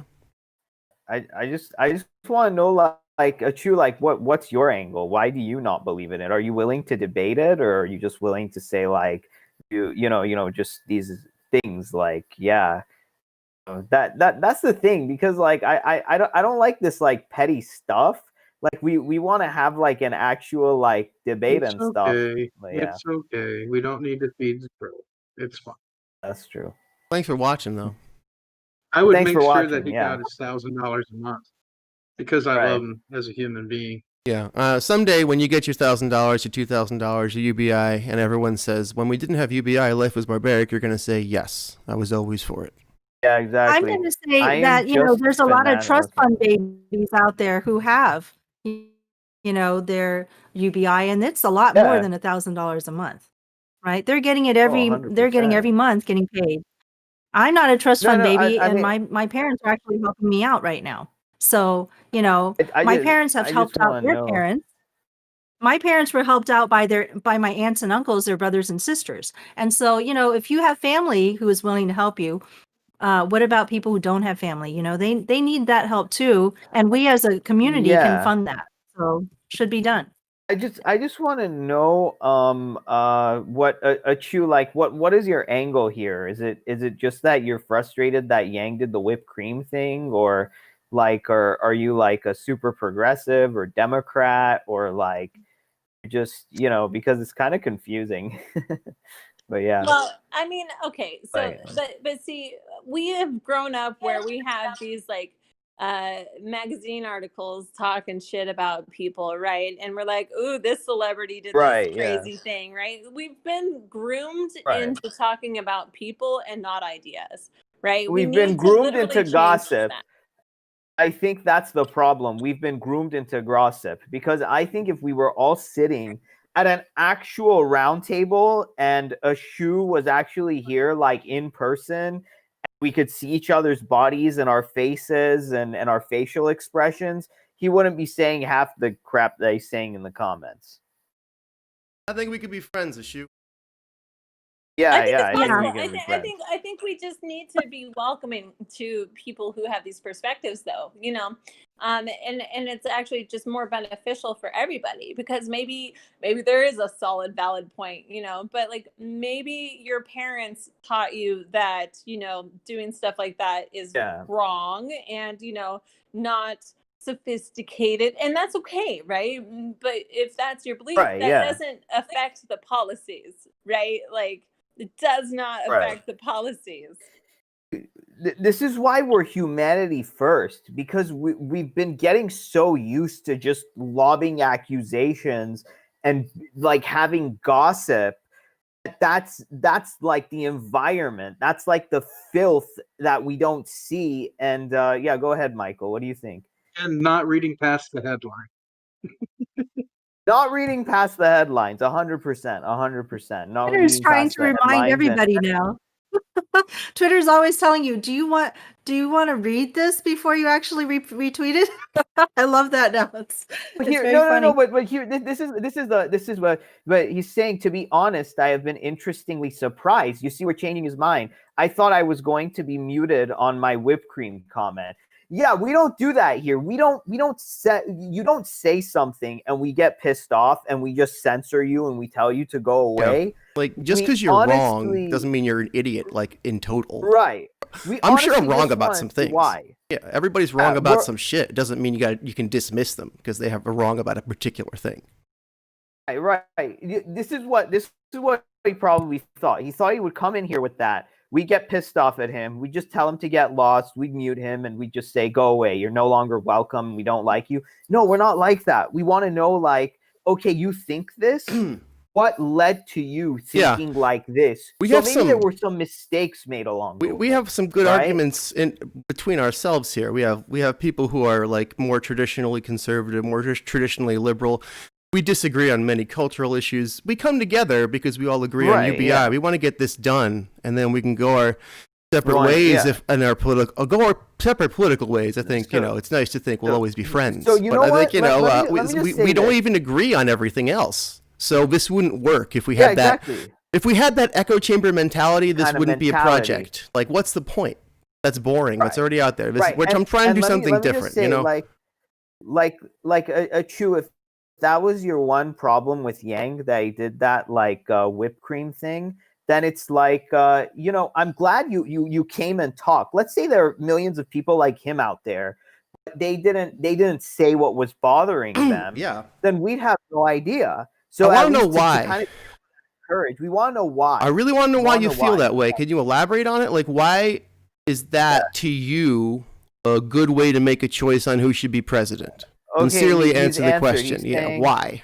He's saying, hang on. He's saying, I have been led to think like this just by how I have been treated by people with the same perspectives and ideological mindsets as yourself. Okay, hang on. Chew, let me tell you something. Maybe you came from the conservative side. I don't know, but I get it. Like, a lot of people, when they see people who like support Trump or conservatives, they automatically think they're bad or they're evil or they're racist or they're this or they're that or they're whatever. Chew, let me tell you something. I came from that side, and when I saw Yang's policies, I saw they were rooted in like intelligent kind of like things, and they weren't all about like social justice issues, which like they're important, but that's why I came to that side. So over here, just because you may disagree with us on one or two things, we're not going to like focus on that and just try to attack you. So I'm glad you said that, because I know that a lot of people who come from the left, and maybe a Chew, if you came from the more like conservative side and all you're used to is just getting attacked, getting berated, and we know we're not here to do that. Just to put a bullet on it, we have so much like intra-group conflict that like, some of my favorite people are like not coming on the show because they just can't tolerate each other's views, despite them both being passionate UBI advocates. So I think if people who just can't stand each other can agree passionately on this one thing enough to like usually work together or work together for almost a year before deciding they've had it, that's a pretty compelling piece of evidence that that thing is probably a good thing to do. That's my Anyway, I also wanted to let Chew know that we don't have to always talk politics. That's what we try to do. Is the Yanggang Roundtable is here to help Yanggang stay cohesive as a group, as a social group, right? Because we're so much more than just UBI. We're human beings that have a lot of we have health issues. We have all kinds of social issues and lots of other types of things going on in our lives, and we need to just be human together. And so we do a lot of social streams that Shale really holds down for us, where we get to just play games and we talk about other stuff and we get to know each other as people. And so if you want to just join us for some of those, we could just first become friends and then talk politics second, because secondarily that's we work on stuff together, but when we're not working on that, we still have like 99% of the rest of our lives to live. So, Shale, why can't we be friends, right? Shale, I want to ask you a question. So once we get UBI passed, I think like this podcast is still going to be important in order to help us understand how to like make sure. I think it would need to evolve. Hey, once we get UBI, I'm gonna do like a really useless, lazy podcast on like jazz piano or something. I'm just gonna fuck off and have a good time and retire. So if you want to continue this podcast, you can be the producer. No, that's okay. I'm not working this hard to keep working this hard after we get UBI. No, that's a non-starter. No, so cool. I get it. All right. No, Faye, I'm sorry. I did a bit. I'll hear you out. I didn't mean to. I went to. Oh, anyway, yeah. So go on.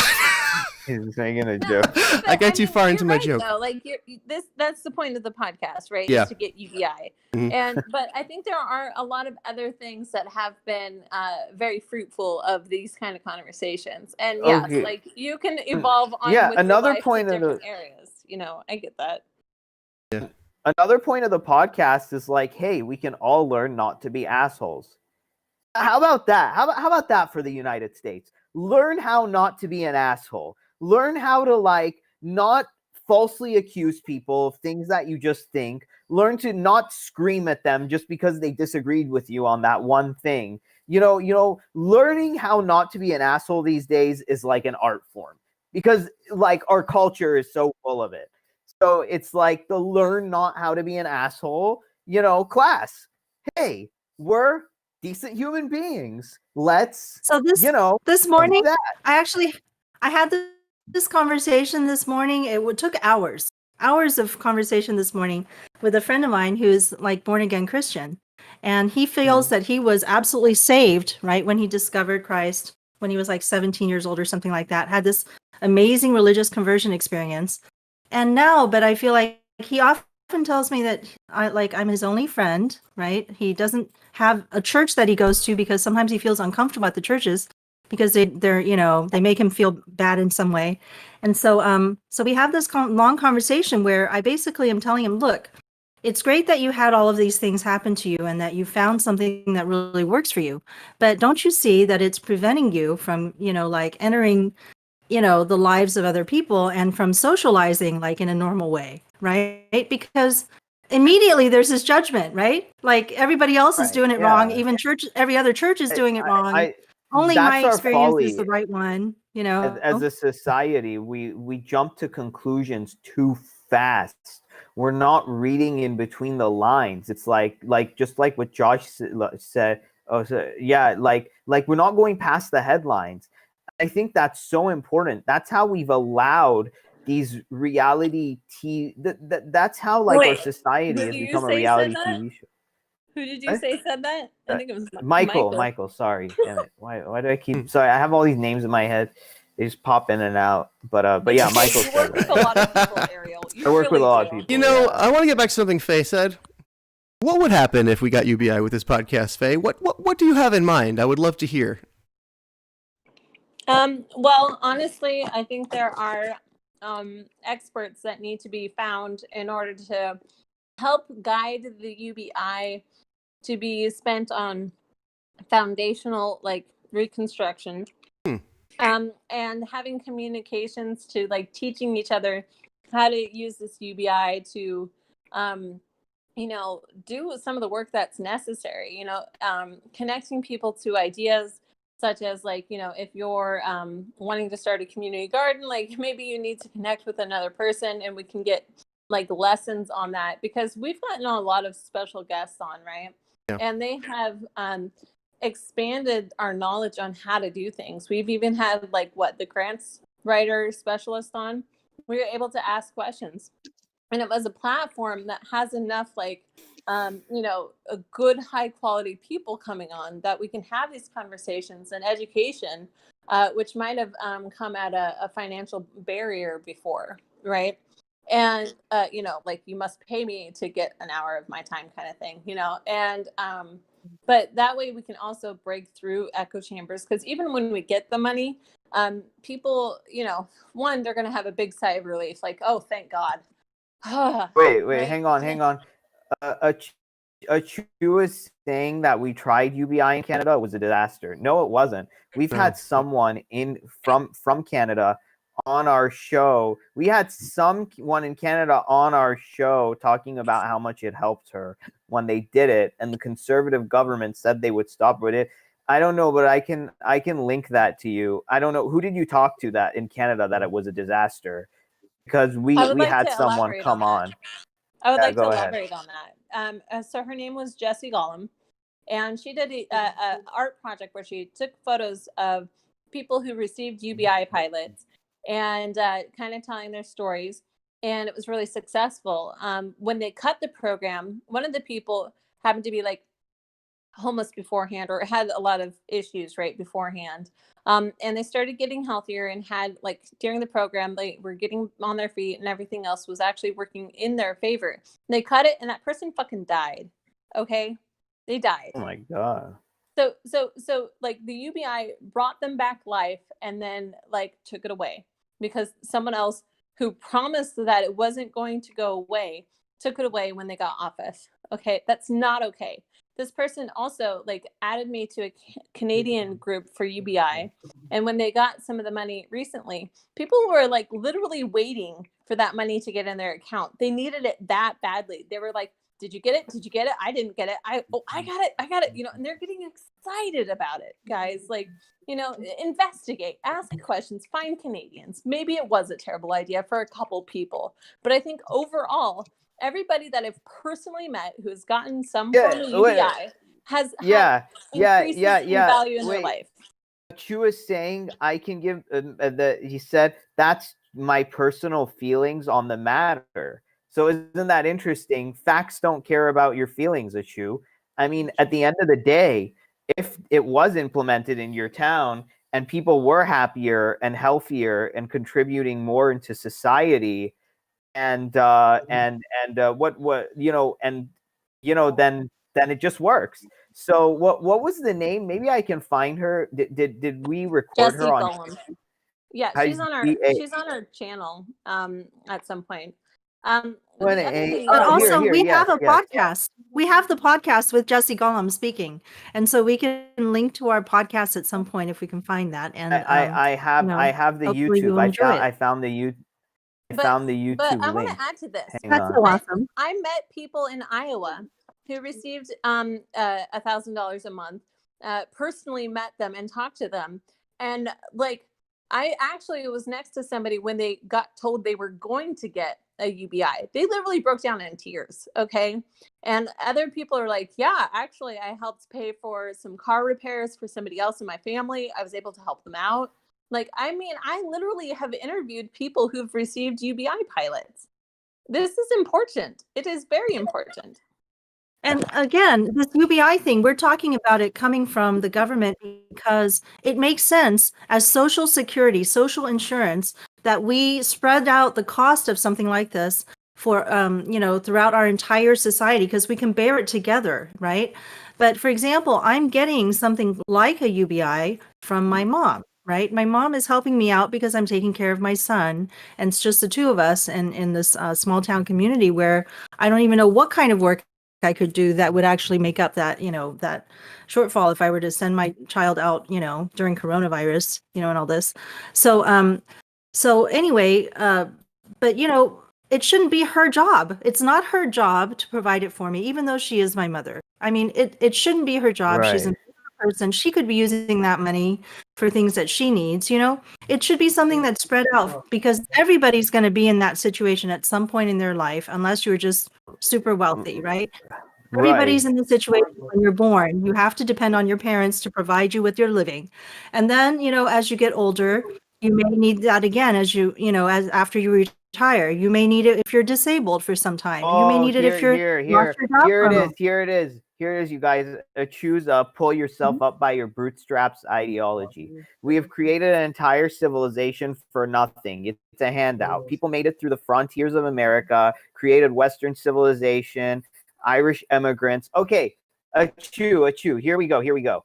If I stripped you of all of your money and all of your clothes and all of your everything, and I put you in a part of town that you've never been before, accept that? Would you just make it on your own? Do it right now. If you can drain your bank account, give it all to charity, give away most of your clothes, give away your house, go to some random town in Canada where you know nobody and make it on your own. See. But see, some people are born into the thing is, some people are born into society, into poverty. Yeah.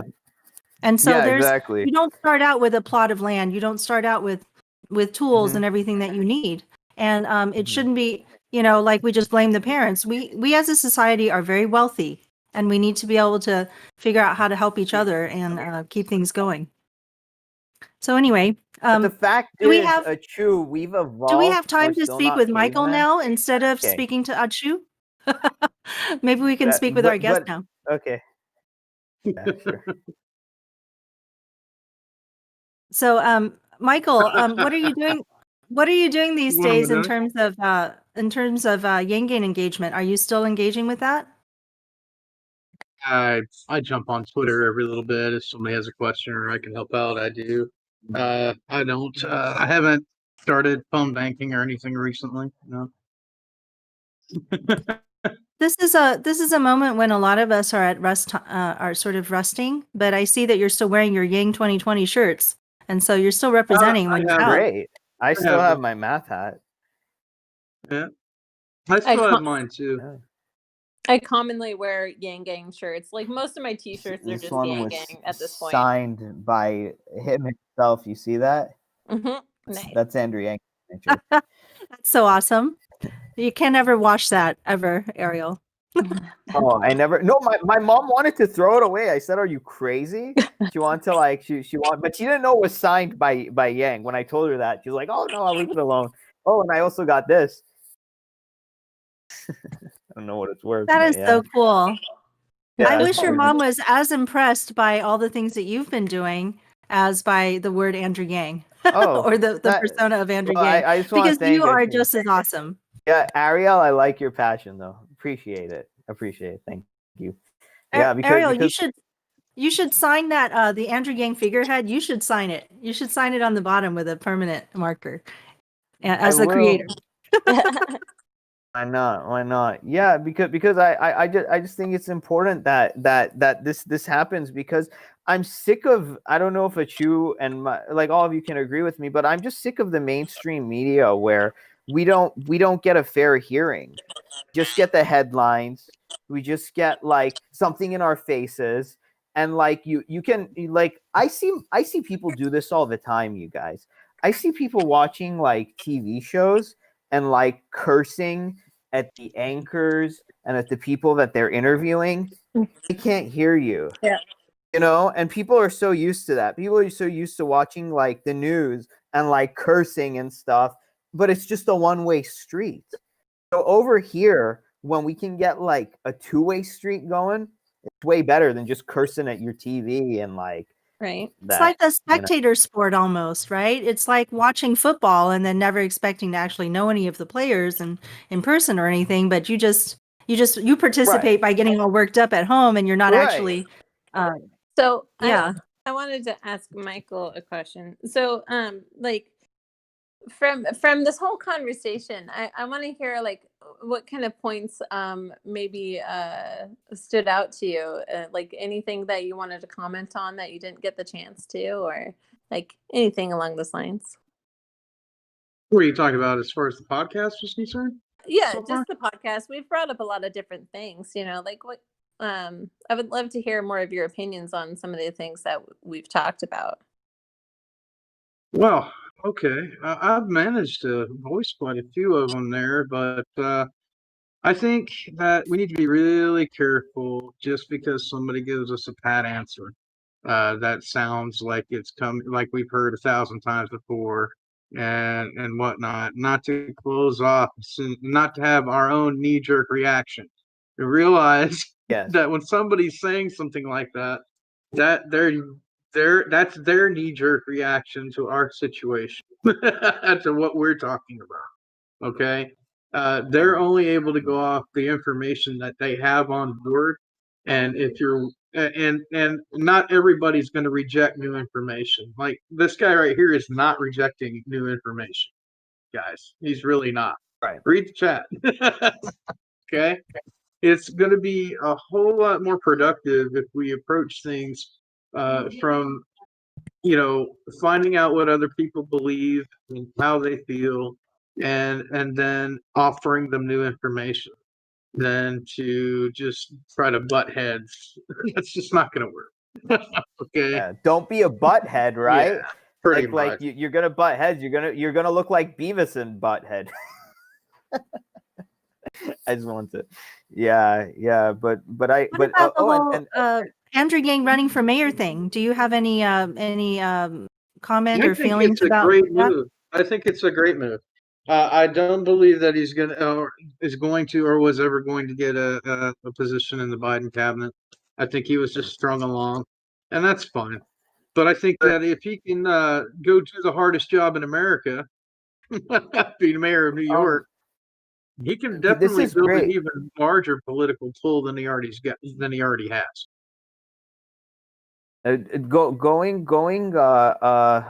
What is it? So people are actually asking now to have a way to have a live way to interact, and that's great.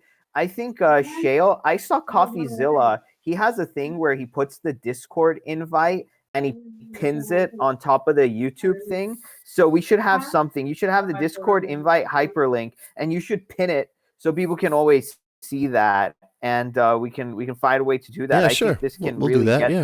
to where it needs to go, because I'm just love the interactivity now, because I was Well, always talking about like getting out of our echo chambers and stuff. the Discord channel also has a bunch of links to some articles that we talk about. We post videos, we discuss things, we also just hang out, right? Like I think having an area where people can gather and also do research and like actually look at what we talk about could really boost just the knowledge base that they have. No, I just want home. Yeah, that's true. Well, I mean, we're taking one step at a time, you guys. The thing here is like it's incremental, and we're I think we're on our way to reaching that critical mass. I mean, everything is a learning experience, but look, like a shoe. The only way I'm pretty sure like you're a person who believes in like work and like work ethic. UBI would help us do more work, because the only reason that you're seeing us and knowing about us right now is because we all started with some money to do this work.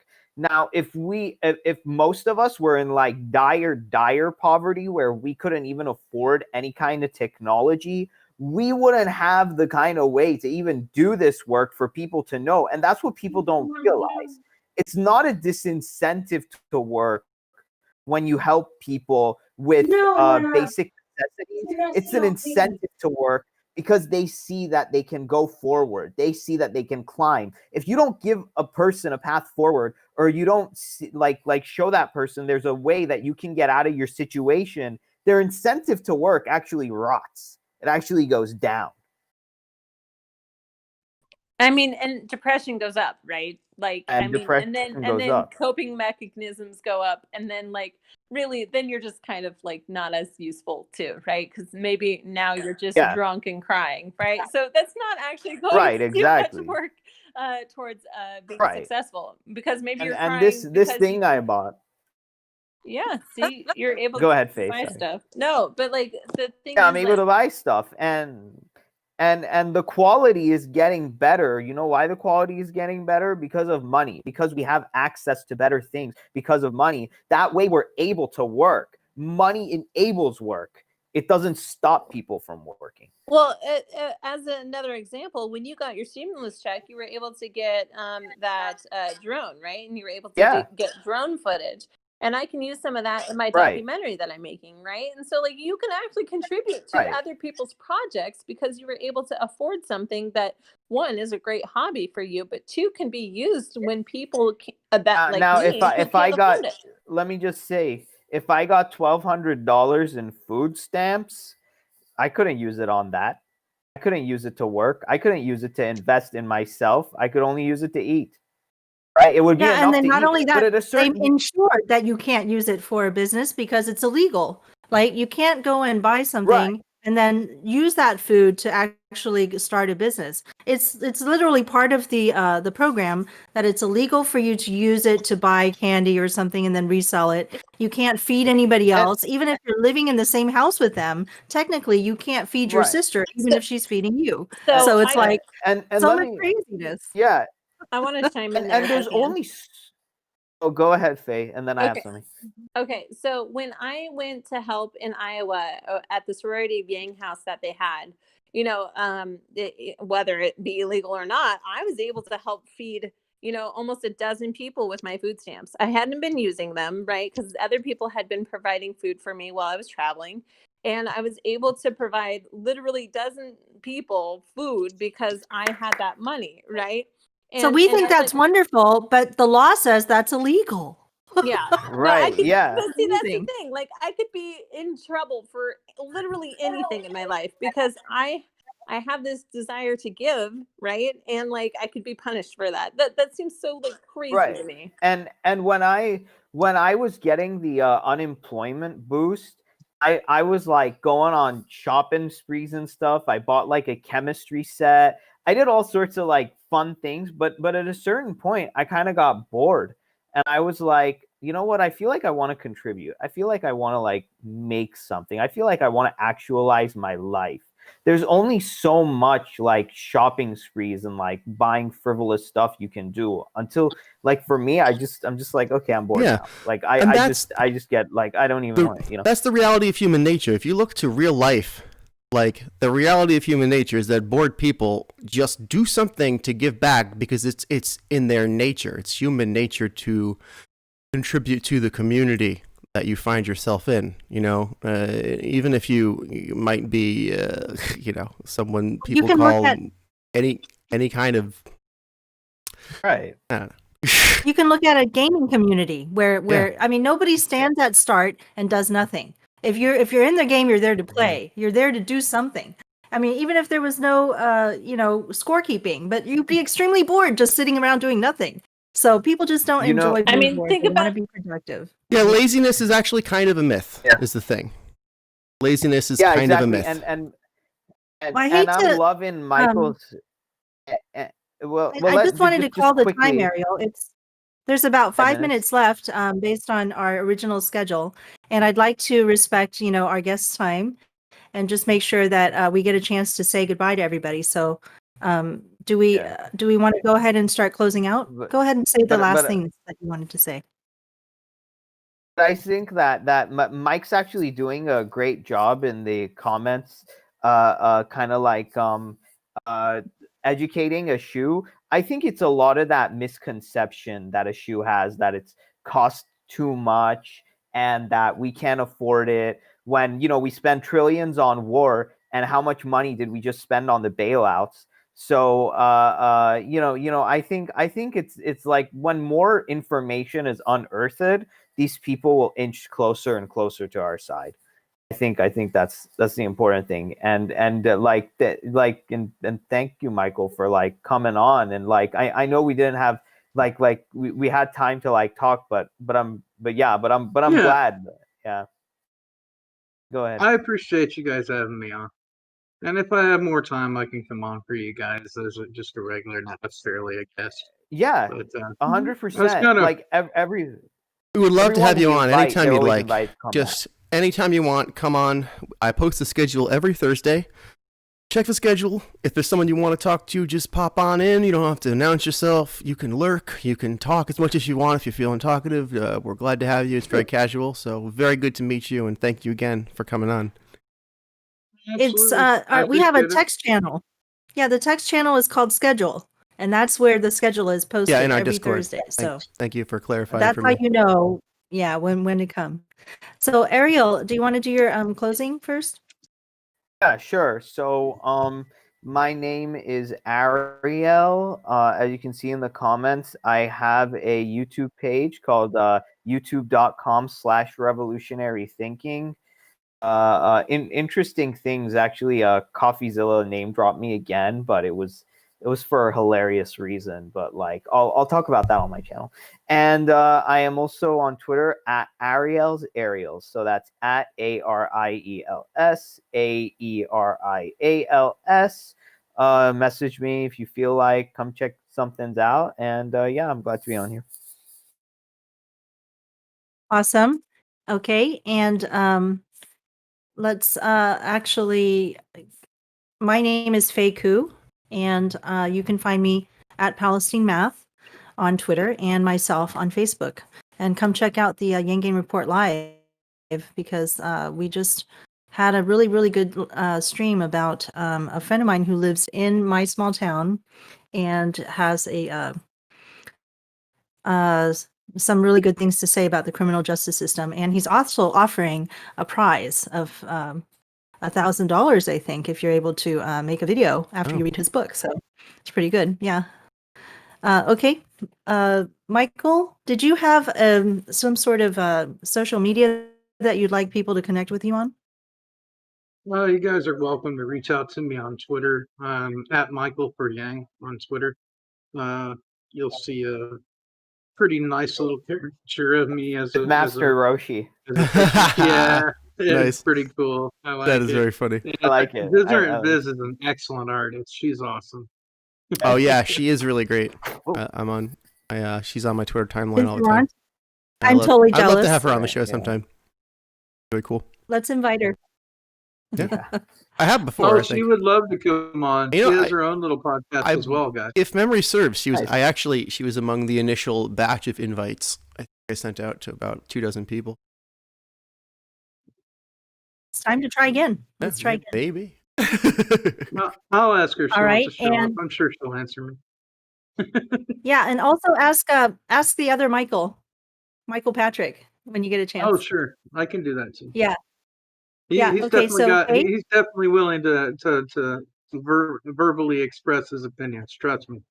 Well, the reason I really wanted to get him on is because he made some comments about TikTok recently that I think would be cool to actually have an episode where we get to talk more about TikTok, because Faye Doney is pioneering that for us on our podcast, and she's doing a great job.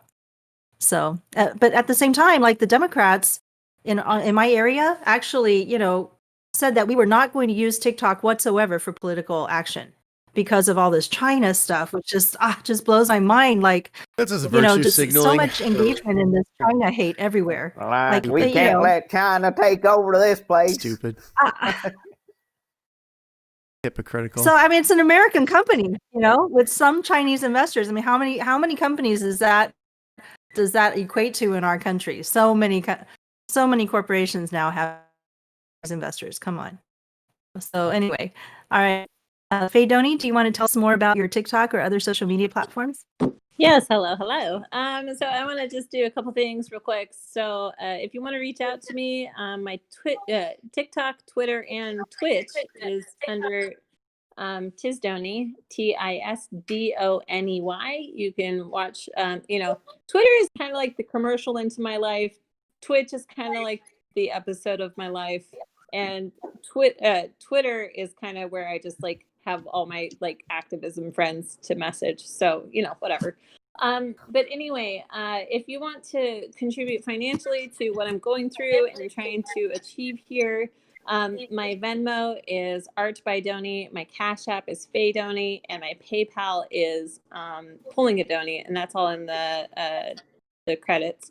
But additionally, I have some people I need to find and talk to, and that includes architects. I need to understand more about building and foundations and like how that can work, because if we're going to rebuild some of these towns, I need to understand like what does it mean to have good bones for a building, right? Stuff like this. And also ecologists, anybody who understands like trees and plant health. I need to learn more about that. If you guys know anyone, please like try and invite them on the show or whatever. But please reach out to me if you do know stuff about this. Ecologists, huh? And this is for the there town. There are some trees that look like they look dead, and it's not like a fall kind of dead. It looks like they're just dead. Kind of a blight, I guess is the word. Something. I just need to learn more because I don't actually know enough to like be like, yes, this is something I need to be aware of. I kind of looked up like what a dead tree, like how to tell. It's you check under the bark, blah blah blah. But like, I need to ask some questions. So you're looking for like arborists. Yes. That's the word. All right. Yeah. Okay. Arborists, which my grandpa might actually be able to help me with this. So I don't know. But does your grandpa know about your situation and all of that stuff? Like, what's up there? Like, have you been in touch? My family briefly kind of knows what I'm going through, but I don't think my family cares as much about what I'm actually doing with my life. I think my cousin cares, and maybe a couple other people, but they don't necessarily show much investment in my life, and that's just something I've kind of had to come to terms with. So It's hard. We have a very nuclearized Yeah, it's society, hard. a very atomized society. So we're all, divided, put off from our families a lot of stuff. But I mean, I Mine talk is- to them every week, so it's not like I don't talk to them. But they don't. Yeah, seem but I as mean, but their concerned. ideas are so different from yours. What they believe is reality is different Oh, for from sure. their experience, and that's kind of the real problem. I feel like even they if we want to talk roll to their their eyes. Faye families. is the Yeah. master at something that I thought I was the master at, but she's a master at finding the new family, the new gang. Yeah. Whoever that can make up the shortfall. So she finds the people she needs to bring in that actually do care about her work. So Yeah, I love I just I gave up trying, right? Like whatever, that's a waste of energy. I could cry about it or just move on, But that's But- okay. Life goes on. yeah, Maybe but one family day they'll members see. have other needs. They can fulfill other needs that you have. Yes, for sure. Yeah. But that's all I have Right. to say. I guess Shale's the last one, or Faye. Have Shale you usually done Faye? takes us out because he's got our radio voice. Oh, it's a great show, guys. Thanks for watching. My name is Shale Great Riley. engagement. My name is Shale Riley. My Twitter is Shale Riley, ShaelRiley on Twitter. Thank you. Great show, everybody. We'll be back next weekend with more basic income advocacy. Stay in touch. Keep fighting the good Wait, fight. don't hit the button because I wanted to tell people about this amazing game that we played. Oh, AI Dungeon? Yeah, go for it. I'm gonna do it again next weekend. Yeah, 'Cause I'm already, gonna like, definitely itching. do it again before next weekend. I'm just gonna definitely do some AI Dungeon stream, maybe tonight. We'll see. But, If you can see we- me playing, come on in. If you see me playing AI Dungeon, feel free to jump into the voice chat. But why And- aren't we doing that on Twitch? Can we also Yeah. can we stream that to Twitch? Yeah, Because we it seems can. like a gaming It thing is, more. and we would definitely get a viewership on Twitch. Just I can only stream to one or the other, and I'm already set up for YouTube. And it seems when we switch, we run into more logistical problems. So my new strategy is I'm only going to do YouTube, and if no one streams to Twitch, no one streams to Twitch. Okay, we're getting more we're getting more engagement on YouTube anyway. But, Yeah, exactly. So I think I'm holding down the Twitch fort over here. well, cool. If you see me So, streaming to that's YouTube, come good. jump on and stream to Twitch. Well, we're playing this game called AI Dungeon, Think and about it. it's been really awesome. I think you should come by and check it out, Ariel, because I don't know if you play games, but this is a text-based adventure, and it's really like you're writing a story together. Yeah. So it's almost like a choose your own adventure with the AI is filling in pieces as you go. So you take a turn, the AI gets a turn, and then your friends take a turn, and it just continues on like that. And it was pretty wild. It's been pretty interesting. It was like fun. I remember like when I did like a coding thing, me and my friend made a game and we called it the Labyrinthtory. So it was a lab and a labyrinth where you can like choose like what potions do you want, what directions you want to go. It was a funny word. I always thought laboratory and labyrinth kind of sound the same. So I Labyrinthtory. put them together and called it the Labyrinthtory. That you could do that in AI Dungeon. Well, it's a laboratory.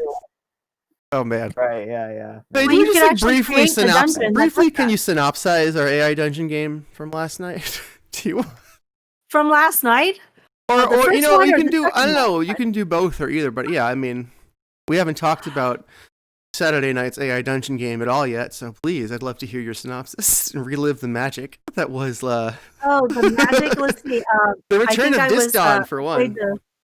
Well, Diston came and played himself, so he was like one of the few normal human characters. He was the only one, and so he just kept dying over and over because I got to play the flying spaghetti monster, and gods don't die, so that didn't happen to me. And then Shale got to play his Count Dracula again. It was like Right. Halloween. That's right. But I think that's one of your goth characters that you enjoy playing, Got me. Yeah, even you got when me you're doing pinned. the music. Got me pinned. So I think we had Moto was there and Yeah. Jaden, and we just had a ball. I Yeah, we mean, did. everybody. I think Santa Claus was one of the characters. We also had a character. It was Sting in a banana hammock. A banana hammock. Yes. All right. And, So and I like it was Well, one left of those ambiguous boring- which Whoa, Sting it was, whoa, the professional wrestler or the musician, and then like we decided it was the musician. Right. But initially it was Here. deliberately ambiguous. Here's a strength I of the just- I just textual wanna say medium. we're- Banana hammocks. I gotta go. We've Oh, really. thank you, Michael. we've It's great, really great to made- have you. I hope Thank to you, see you again. Michael. Goodbye. Have a good night. See you again. See you, Michael. Bye. But we really made this issue into our ally because he's really enjoying himself now, and he's like saying like how now he's complimenting our show. Good, really, thank you. I'm really glad good you enjoy the comments, show. so, yeah, all Yeah, right. yeah. So Yeah, I anyway, think- uh, really good. join us for AI Dungeon if you can, Yeah. and Shale will, I don't know, put it up on his schedule Yeah. at some point. All right. So, So should I stop follow Shale the? Riley for your information. It's on Thursday. I always put the schedule on Goodbye, Thursdays. everyone. Bye. Bye. Bye. Bye, everyone.